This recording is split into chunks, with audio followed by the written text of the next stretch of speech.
नमस्कार। आइए आज कहानी सुनते हैं भारत के सबसे जांबाज स्वतंत्रता सेनानियों में से एक भगत सिंह की। हम उनके जीवन और उनके जबरदस्त विचारों की दुनिया में चलेंगे। तो कहानी की शुरुआत एक सवाल से करते हैं। आखिर कोई ऐसा बम क्यों फेंकेगा जिसका मकसद किसी को मारना था ही नहीं? इसी एक घटना ने भगत सिंह की पूरी पहचान को दुनिया के सामने रख दिया। देखिए, तारीख थी 8 अप्रैल 1929। जगह दिल्ली की सेंट्रल असेंबली। यहाँ 2 बम फेंके गए, पर मकसद किसी को चोट पहुंचाना नहीं था। मकसद था एक मैसेज देना, एक बहुत ही जोरदार मैसेज। तो इस एक्शन को समझने के लिए हमें थोड़ा पीछे जाना होगा। देखना होगा कि भगत सिंह बने कैसे। वो कौन सी चिंगारी थी जिसने उनके अंदर क्रांति की आग जलाई? भगत सिंह का जन्म 1907 में बंगा, पंजाब में हुआ था, जो अब पाकिस्तान में है। उनका परिवार पहले से ही आजादी की लड़ाई में शामिल था, लेकिन उनके बचपन में एक ऐसी घटना हुई जिसने उनकी जिंदगी की दिशा ही बदल दी। जब वो सिर्फ 12 साल के थे, तब जलियांवाला बाग का नरसंहार हुआ।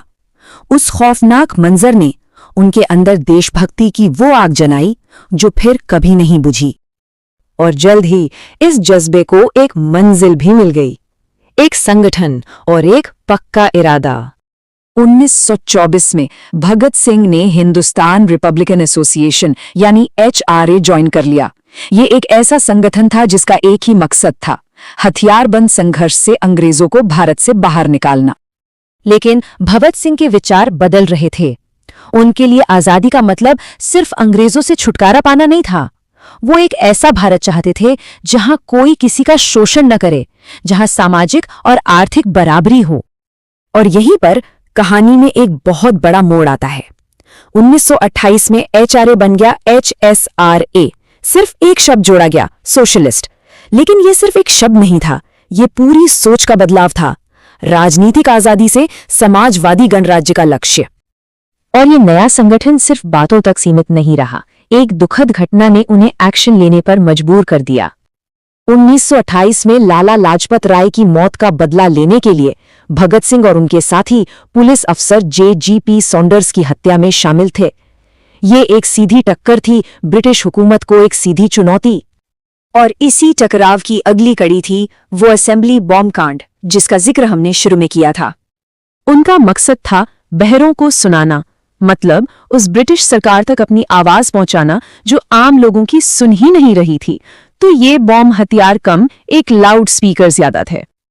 तो रणनीति बिल्कुल साफ थी, जन विरोधी कानूनों का विरोध करना, सरकार को खुली चुनौती देना और ऐसा धमाका करना जिसे कोई भी अनदेखा ना कर सके, और ये सब बिना किसी को जान से मारे।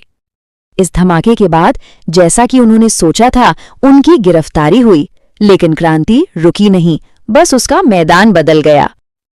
अब जेल और अदालत ही उनका मंच बन गए थे। लाहौर षड्यंत्र केस के दौरान उन्होंने कोर्टरूम का इस्तेमाल अपने विचारों को, एक आजाद और समाजवादी भारत के अपने विजन को पूरे देश तक पहुंचाने के लिए किया। और जेल में भी वो रुके नहीं। उन्होंने मैं नास्तिक क्यों हूं और अपनी जेल डायरी जैसे जरूरी लेख लिखे। इससे ये साबित हो गया कि भगत सिंह सिर्फ एक एक्शन हीरो नहीं, बल्कि एक गहरे विचारक भी थे। और फिर वो दिन आया, 23 मार्च 1931। सिर्फ 23 साल की उम्र में भगत सिंह को फांसी पर चढ़ा दिया गया। लेकिन वो अकेले नहीं थे, उनके साथ उनके 2 और साथी सुखदेव और राजगुरु भी शहीद हुए। इन तीनों ने हंसते हंसते देश के लिए अपनी जान दे दी। तो सवाल ये उठता है कि क्या एक इंसान का बलिदान उसके विचारों को अमर बना सकता है? भगत सिंह का जीवन छोटा था, बहुत छोटा, लेकिन उनके काम और उससे भी ज्यादा उनके विचार आज भी जिंदा हैं। वो हमें याद दिलाते हैं कि इनकलाब की आवाज को न तो कैद किया जा सकता है और न ही फांसी दी जा सकती है।